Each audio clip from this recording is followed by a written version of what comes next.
Hi, I'm Daniel Cross, and I'm the director of the documentary I Am the Blues, and you're watching Mr. Media.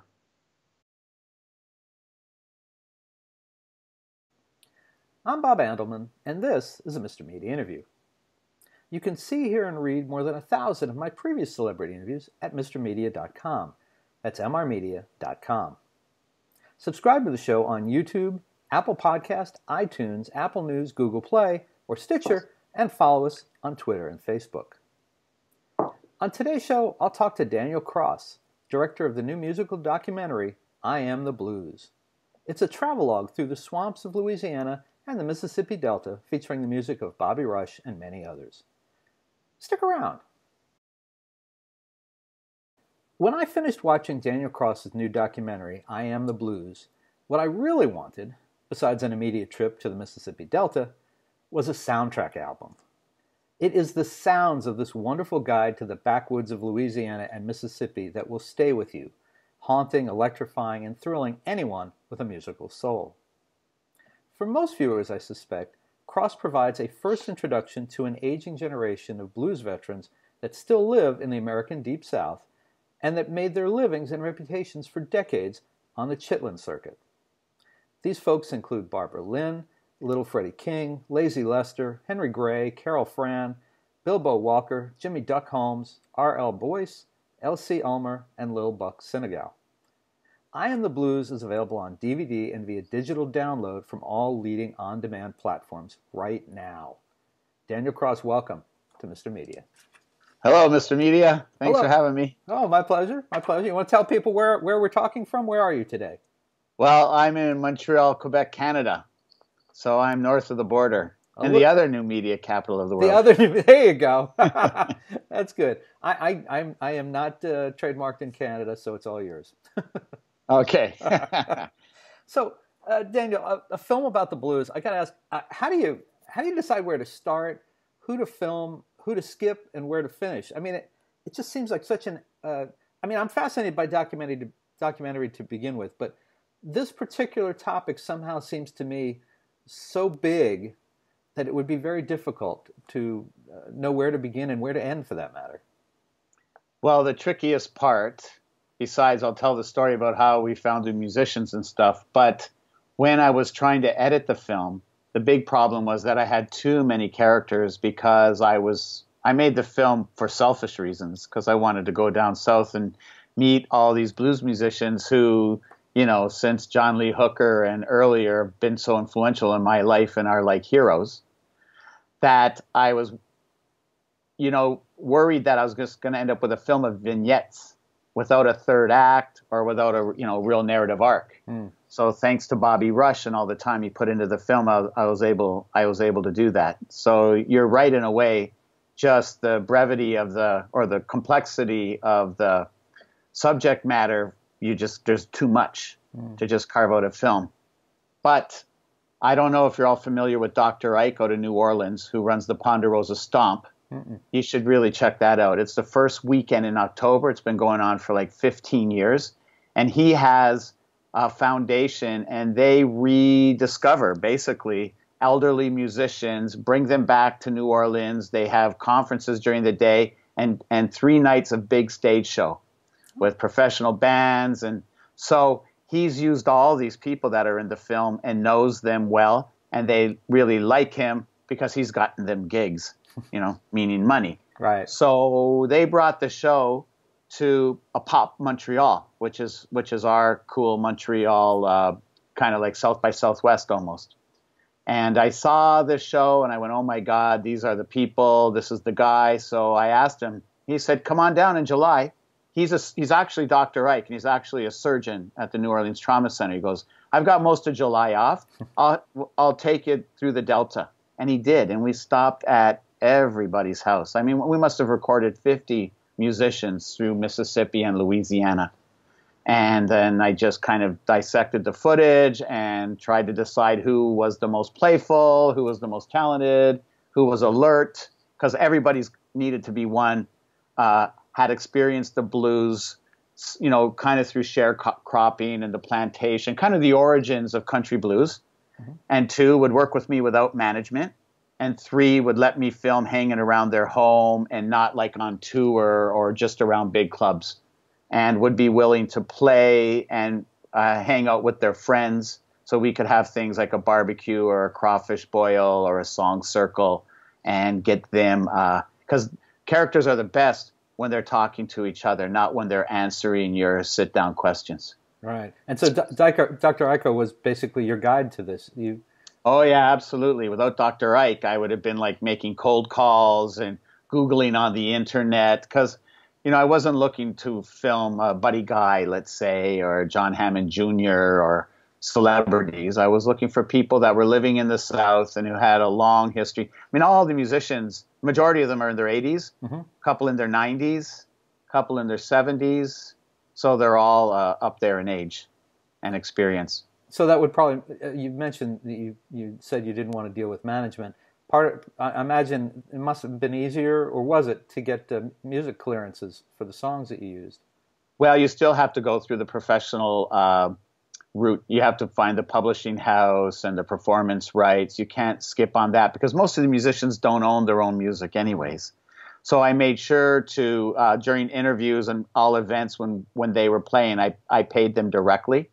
Besides, at the end, when we decided on all the films that were, all the songs that were in the film, we would have to go and negotiate that with record labels and stuff. Oh, okay. But a guy like Bobby Rush, he owns his own music. You got to give him credit. He's a deft businessman, but some of them don't.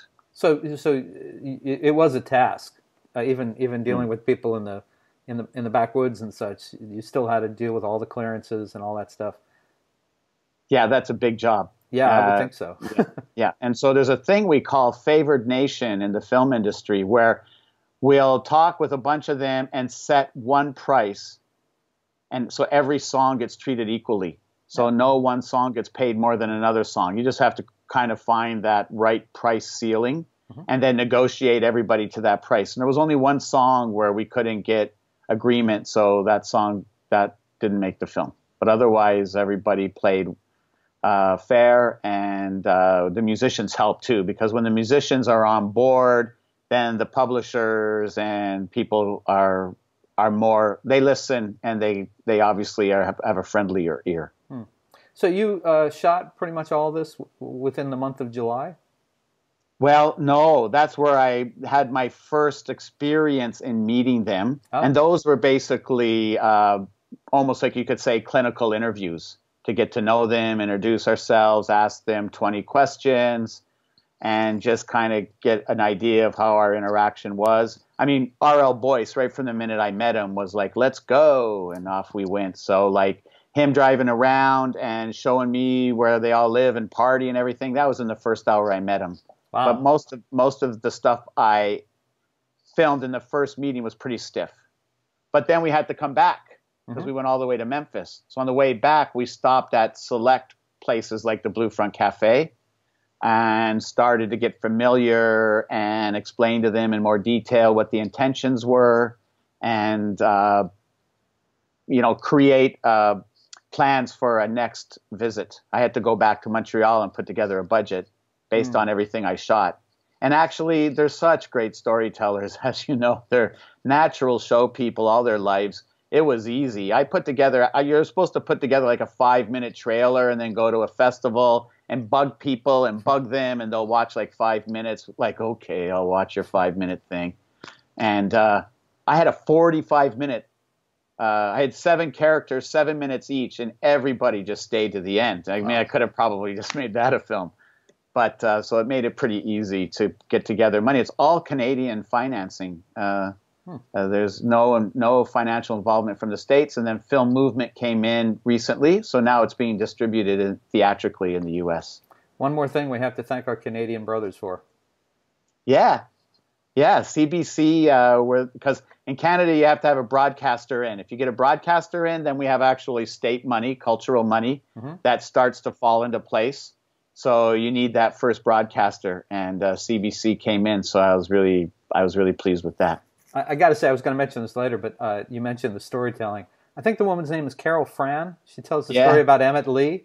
Yeah. Oh my God, that was a great. Can you share a bit of that? And what I'm wondering too is, did you know that story was coming, or did that just come up? No, in all the films I make, the only research I do is getting to meet the people. I totally rely on the characters as experts to talk about their what I call the first person lived experience. And I don't talk to other people about them. So I don't film Eric Clapton saying, oh, Carol Fran's a great musician. I just talk with Carol Fran. And then I get Carol Fran together with her buddies like Lazy Lester and Barbara Lynn and Little Buck and let them party and joke around and tease each other and tell stories and play together. And that I find that to be the most fun for me. And I think the most honest results as opposed to just listening to people talk about other people. That's pretty much the same way I write my books. Do you mind telling the story about Carol Fran? So Carol Fran, we went to her house, and she has a small house. I mean, many of the people in the film are great musicians. They're in Hall of Fame. She's actually got the National Arts Endowment Medal from the president, and very few musicians actually have that. So they're highly acclaimed, but they're not commercially popular anymore, and they're not rich by any means. They're scraping by, but they have this great love for music, and so they're ageless. So she comes out in a gold lame dress out of her bedroom and sits on her piano bench while Mila, who's quite a bit younger than me, is setting up the camera. And she just looks at him and goes, "What's your name, boy?" And he goes, "Mila." And she goes, "Do you know what a cougar is, Mila?" Just like, okay, this is going to go good.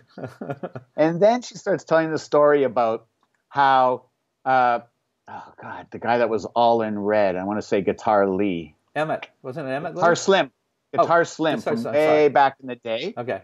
Is going to play in Lafayette. She's from Lafayette at her high school gym.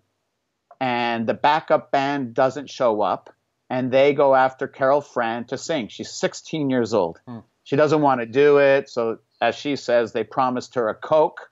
So she went up and sang her heart out.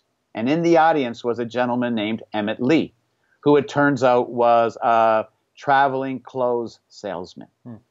And he was enchanted with her, and they talked and flirted and stuff, and she was young, and he went away. He came back into her life several years later, and they spent the night together, and around 3 a.m, he went home, and she was out too late, and she said, "Will I be able to see you again?" And he said, "Well, I have to go on my journey to do my selling. I'll see you in 2 weeks." Well, she never saw him again, and she actually fell in love with him. And many, many years later, he showed up again one time and said, "Where's my Carol Lee?" and asked her to marry him. And he died 2 weeks later. And she wrote this song called Emmett Lee, which was a big hit for her. And she tells that story, and she cries a bit. And then we have Sunshine Sunny Payne, the famous Helena DJ, who's got the longest running King Biscuit Time Hour music, and it's a blues show. It's the longest running continuous show in the United States. Plays the song and makes a little intro about her, and we edit it all together and make what to me is probably the most touching moment in the film. It's a good clip to ask about, or scene to ask about. Yeah, it was fun to watch. And folks, don't worry, she tells the story better than Daniel does. But it's worth hearing it again. But I wanted you to share that because it really drew me in watching the film.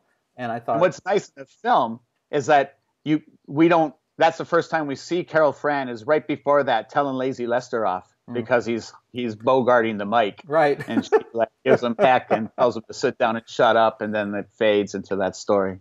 Now, what did you know about the blues and the lifestyle of the people who made it before you made the film, and how did your perspective on it change after the film?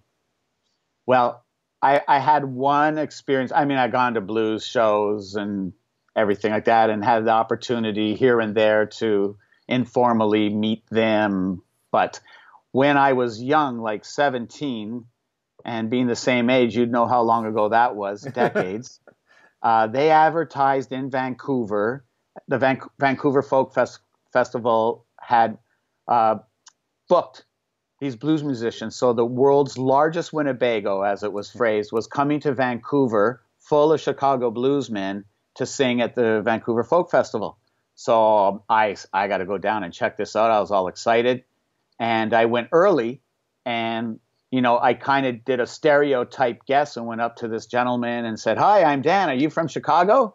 And he said, "Yeah, I'm Frank Frost. Where's the liquor store?" I wasn't even old enough to go to the liquor store, but I knew where it was. So I walked with him to the Kitsilano liquor store in the west end of Vancouver, and he gave me a box, and he bought 2 cases of vodka. So like 24 bottles of vodka, and I was getting a little freaked out. And he goes up, and he's got like a wad of money, like the classic musician cat, right? $100 Benjamin, slapping them down. American money. Canadians get excited by that just on its own. And we walked back to the world's biggest Winnebago, and I'm carrying a case of vodka, and I walk in, and it's full of all these guys, like these slat bunks, the way they designed it, almost like a train car, And they loved me. I bet they did. Yeah. Honey Boy Edwards, Sonny Terry, Kansas City Red, Big Jim Brewer, Reverend Dan Smith, John Hammond Jr. came on his own just to hang out with these guys. Frank Frost, and I'm forgetting probably another 4 or 5 of them. So about an hour later, so I'm just sitting there, and they're just telling stories, and they all try to outdo that's what they're best at, is telling the other one, "You're full of it. I did something better." And they're just, like good old boys telling stories. And then the manager walks in, and he's just like, "Oh, guys, these guys, all this booze. Who the hell are you? What's going on here? These guys are like alcoholics. They're not going to play. They're going to all pass out." And so the way I got out of it with him is he says, "You're in charge all week. You got to carry their amps, and you got to get them on stage and sit on the stool and plug them in and make sure that they sing into the mic and that the people like them, because they're going to be hard to handle." Oh my God. And so that was my job for the week, to be like the blues man roadie. That's awesome. And at the time I wasn't a filmmaker, but it was so influential, because what I learned is how I resolved to make films later on. And that was to really believe in people's experience that they've lived. Mm-hmm. They're the expert. They know how to tell their stories and represent themselves. And so I always wanted to make this film. And so when I saw the Ponderosa Stomp review in Montreal 40 years later, I went, those are the same cats that I met way back then. And this is the last chance, because when this gang dies, you can't have that kind of sharecropping experience and be, 60 years old, because it didn't exist. And so there's a different connection to the blues, in my opinion. I imagine every time you think back to that Vancouver experience when you were so young, you think about you probably think about it the way a filmmaker would. You visualize the best moments and the scenes, and you kill yourself that you weren't a filmmaker then. No, I took a lot of photographs, and actually, when I got the photographs developed in the old day, because it was negative, and then you'd get the actual pictures, Right. I went to get them, and about 2 weeks later, I walked by the photo store, and he had duplicated the photos, and he made a window display of all the blues musicians. Wow. Good thing you hadn't taken naked pictures of your girlfriend. God knows what would have happened. Wow. Yeah, I think I know what would have happened too. Wow, that's kind of my girlfriend was pretty hot back in the day. I mean, wow. You think back in the old days when it wasn't all digital, and you'd take pictures, you'd be like, "Geez, I hope nobody sees this," and then to walk by the store. Wow, there they are. Great story. Yeah. I hope you sued his ass. No, I'm just kidding. I did go in and bugged him, and he gave me a few blow-ups that I framed, and I still have to this day for free. Well, I have a nice shot of Kansas City Red, the drummer, and one of John Hammond Jr., and another one of Honey Boy Edwards, and so that worked out for me. Of course, what did happen to anybody who brought in naked pictures of their wives in those days. There was some guy in a print shop who's got a lot of interesting photos. Yeah. Right. Yeah. Okay, back to the subject at hand. There's a great comment. It's really, or maybe right at the beginning of the film, that Jimmy Duck Holmes says, "Sometimes I feel so bad. That's the blues." Don't you think so? I mean, that really kind of captured it right from the beginning, didn't it? Yeah. That's actually Leo Bud Welch. Oh, is that? I'm sorry. It's Leo Bud Welch. He's actually not introduced. It's a mistake I made because we don't see his face. Oh. It's over the swamp. It's like a voiceover. And we I'm found not entirely to blame, folks. I didn't entirely screw that up. When I introduce the film, I always explain that at the beginning of the film. I'll say the first scene you're going to see is you're not going to know who that is. And we came across him kind of by accident. And he was a gospel singer in the backwoods churches with no career at all, but known. And he was now recorded 2 albums in his 80s. He started recording in his 80s. Leo Bud Welch. He's very good. Yeah. Well, hearing that quote led me to this question, and this has been asked since time immemorial, but if the blues are about feeling so bad, why does listening to someone else's misery feel so good? Yeah, well, I guess it's a bit like psychology in a sense. Whenever you're brave enough to go to somebody and express the things that you're kind of shy to talk about and you get them off your chest, you automatically feel better. And so I would say that that's just contagious. We all recognize that. And the blues, because the blues is really the lyrics are so genuine to pretty much a standard life that as you're singing the songs with them and listening to the lyrics, it's so easy to slot yourself in to a situation in your life that connects to that song. And that's why the blues, people ask, are blues going to die? Blues will never die, because when blues dies, I guess storytelling dies and songwriting dies. Because, I mean, there's all different, and as you're saying at the beginning of the film, so minutes later, Bobby Rush and Jimmy Duck Holmes in the Blue Front Cafe talk about it, and they reference like the rappers and hip hop and they're all singing blues kind of lyrics about the struggle of surviving in the difficulties of their life. Even though the beat might be different, it's still blues on that certain level. See, and I thought that between those two things, you have, for instance, Elsie Elmer on the stoop of the Blue Front Cafe singing about how Jimmy Reed wore his 44 so low it made his shoulders sore. So if that's not a gangster, I don't know what is. See, and I just thought the simple answer was that you listen to other people's misery because it makes you feel better that you're not them. Your life seems so much better, right? Yeah, but I don't think that would stand the test of time the way the deeper, more philosophical answers True. So justify that.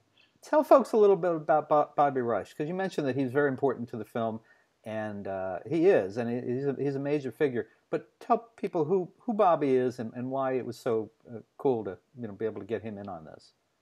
So as compared to Bobby Rush, Carol Fran, I'm just a kid from Canada. With no reason for them to pay any attention to me or have any faith in trying to tell a story about the blues or, in a way represent them. Because to me, this, it really is a film about characters and character. And they happen to be blues musicians who sound, like, as you pointed out, excellent. When I met Bobby Rush, it was like meeting, he calls me his brother, little brother now. And it was really like that. He was so genuine and so kind. But after we were done the interview, and like I said, the first interviews were like kind of cold, just who are you and tell me a bit about you and can you play one song? And we go to Bobby Rush's house. Bobby Rush is famous. And he made time for us. Most of the other musicians, like I said, in popularity terms today, they're not famous. And he took me aside after and he said, I can sense what you're up to. I want to help you and I'm going to help you. And he did. He made himself available. And later on, he would do things like, you got to go, because what Dr. Ike did is Dr. Ike said, yeah, you made it through the Delta and you made it to Memphis. That's what everybody does. But nobody goes through Lafayette all the way to Miss Barbara Lynn's house. And that's the next route you got to go. And I was like, oh, man, I got so many musicians, whatever. He goes, you got to go to Lafayette and you got to make your way to Miss Barbara Lynn's house. So to get there, I had to meet Little Buck, Lazy Lester, Carol Fran, Barbara Lynn, Henry Gray, Warren Storm. So you can see how important that journey was. And Bobby said, if you're going to make that trip, I got to go with you. I'm born in New Orleans, and these people know me, and I'll be able to help open the door for you and get them to feel more comfortable and act more familiar because I'll be there with you. And he went on the road. Bobby Rush's van has 700,000 miles on it, and he drove everywhere. We never flew anywhere. We always drove in Bobby Rush's van, and hit the road and go, go, go. He would drive everywhere. Well, and one of the things I actually had a note to ask you about that. He actually says in the film, the road is the best thing that ever happened to me. And I was thinking about this. In the 80s, I was a music critic for a daily newspaper, two of them actually. And it's been a long time, but I'd swear that he was one of those guys, we're in Florida, I'd swear that he was one of those guys that it seemed like every other month or two, he would turn up and he'd be playing some club here. It was almost like he lived here. He was here so often, in Central Florida. What did he mean, though, when he said that the road is the best thing that ever happened to me? I think, first of all, he loves to drive, so he loves it on the road. He drives everywhere. He lives in Jackson. He'll be playing in Michigan, and he's driving to Michigan. He's not flying. And I think the road gives him the peace and quiet and kind of the sanity in what is a crazy life, because he performs like 250 times a year. He's constant. And that gives him the quiet time where he writes his music and reflects on music. He's also a very spiritual person. He has a ministry in Jackson. I didn't put it in the film because we talked about it, and I just didn't want to, I wanted to leave that for him. But he has a ministry where he works with incarcerated people in Jackson. So reflection is important to Bobby Rush, and I think that's what the road gives him. Now, you mentioned that he insisted that you go through Lafayette and get to Barbara Lynn. Barbara Lynn, Carol Fran, not a lot of women in the film compared to men. Is that a fair representation of the women working in the blues field? Well, in that generation, it's not like those are the only two women of professional standards that I met. A couple of other women who just didn't have that pedigree. Many women that are more like soul singers and stuff like that, I'd say that weren't approached to partake in the film. So for me, in my experience, that was a pretty fair representation. Now, I'm sure I drove by not knowing some women or younger women, but of that age, still active, playing and stuff. I would say it's pretty reflective. Barbara Lynn, really good in the film. I mean, just holy moly, eh? Yeah, right. But she's such a guitar slinger. It's crazy. Girl power out the wazoo when she plays. Even if you see her live somewhere, like women just move to the stage to get closer to her because she just is so awesome. Left-handed guitar slinger, one of the very original, not like this just rock and kind of half play air guitar, but just wail on the guitar, like so good. We brought her to Montreal, and the best thing to do, and this was part of the Ponderosa Stomp's ingredient for success, the backup band for the Ponderosa Stomp is always Little Buck Senegal. And so for these old blues musicians, a lot of them can't read music, and so the problem is they'll still play, but they never get the opportunity to play with a professional band. They're just playing in kind of, and the musicians that accompany them aren't up to their standards. Sound systems aren't good. They're playing small places that, the acoustic part is special. But so the Ponderosa Stomp puts on a really professional show, and it's all charted by Little Buck. So a lot of them, like when Carol Fran plays and when Barbara Lynn play, they ask for Little Buck. So we brought Little Buck together with Barbara Lynn to Montreal, and it was just like through the roof. Yeah, it was so good. Yeah. Well, one more thing I want to ask you about before we wrap up. There's another great moment in the film where, and I'm sorry, you'll know immediately who this is. I didn't write down his name, but he was talking about how there was a time many years ago, I hope, when white audiences wanted to hear black music but didn't want to see the performers. Yeah. And that's, boy, Yeah. being So that's Bobby Rush. Oh, it was Bobby Rush. Okay. Yes, Yeah. playing in Chicago, and the band would be behind a curtain, and they would play.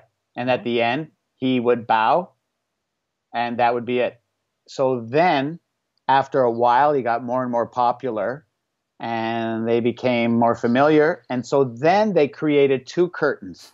They had a curtain for Bobby Rush to perform periodically as the front man, with another curtain between him and the band.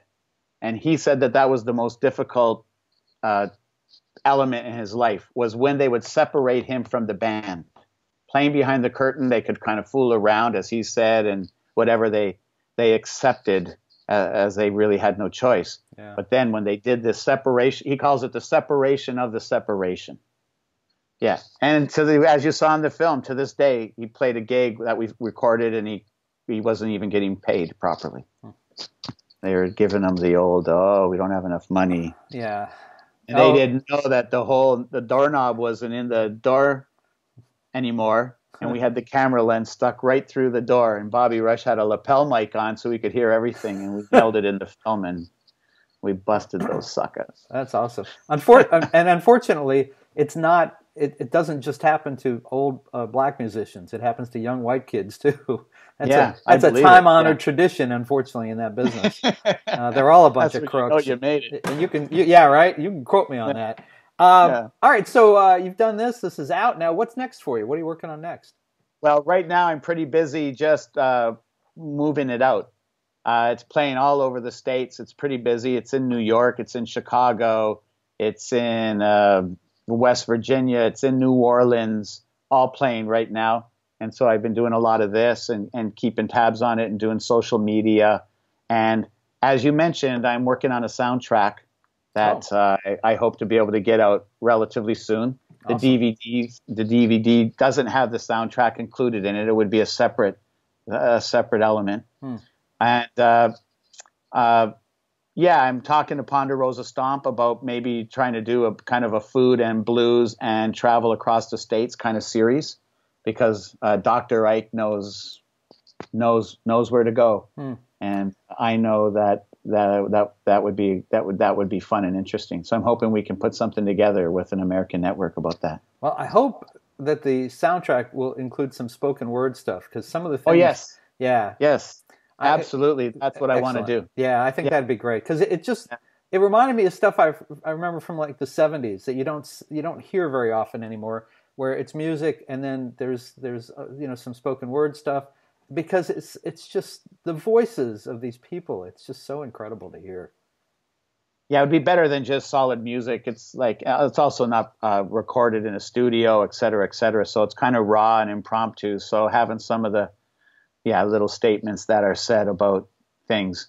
Yeah, for sure. Yeah. Like when Barbara Lynn says, and my mom quit her box factory job and got on the bus and drove with me all the way to Harlem. Right. Play at the Apollo, and B.B. King was calling her mama dear. Right. That's a great, I mean, you got to hear that again, Yeah. You don't need to see her face to yeah. All right. Yeah. Well, folks, listen, you can find I Am the Blues. It's on DVD. In great record stores, if you have a record store in the neighborhood, or as an on-demand HD digital download on all the leading platforms. You can also order it right now at a great price on MrMedia.com, mrmedia.com. Hey, right on. Yeah, if you're watching this on MrMedia.com, below the video, probably right over there, you'll see the movie poster for I Am the Blues. Click on that. It'll take you to Amazon. You can order it.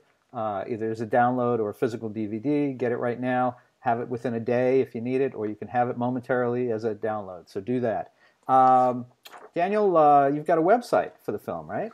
Yeah, we have a busy website. It's got this 3D experience where you can move around the Blue Front Cafe and click on things, which includes all kinds of extra clips. Mm-hmm. So we filmed Alain Toussaint before he passed away, Teenie Hodges before he passed away. We have Kenny Brown from the Mississippi Hill Country. Bilbo Walker, who's not in the film nearly enough. He's got some killer scenes. Piano playing, gospel singing scene, because he wanted to be a gospel player more than a blues player. And Lazy Lester wanted to be a country western singer. So there's tons of stuff on there. Plus, Mojo Hand out in New Orleans made a poster like the Bobby Rush poster of every single character. Wow. So there's actually 12 posters on the website and they're downloadable. And if you go to About the Film and click on that, you'll come to posters and biographies and photos and all kinds of stuff like that. And so it's a great site to go to. And can people find you or the film on Twitter, Facebook, that kind of thing? Yeah, I Am the Blues on Facebook, on Twitter, and the website, IamTheBluesMovie.com. So Excellent. That's the handle. Terrific. Yeah. Well, it was a really, really enjoyable film. It's a real look into a part of Americana that not everybody gets to see. We all know the blues exist, but the film really takes you there. And Daniel Cross, thank you so much for the film and for joining us on Mr. Media today. Right on, Mr. Media. Keep it up. Appreciate it. Thanks. Okay.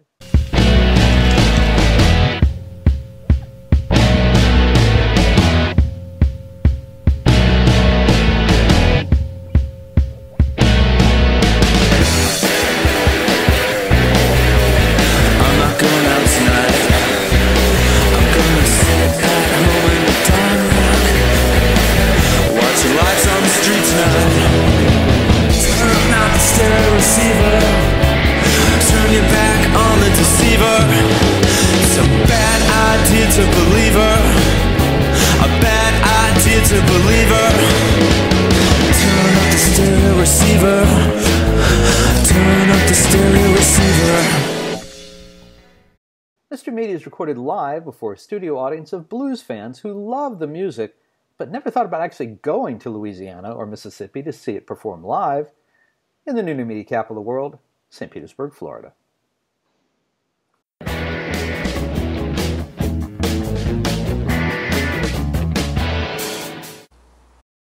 Hi, this is Rich Scheidner. And if you've ever wondered what it was like to be a stand-up comedian in the 1980s, I'm going to do you a big favor. Instead of billions of dollars for a time machine, you can just spend $24.95 and buy my new book, Kicking Through the Ashes, My Life as a Stand-Up in the 1980s Comedy Boom.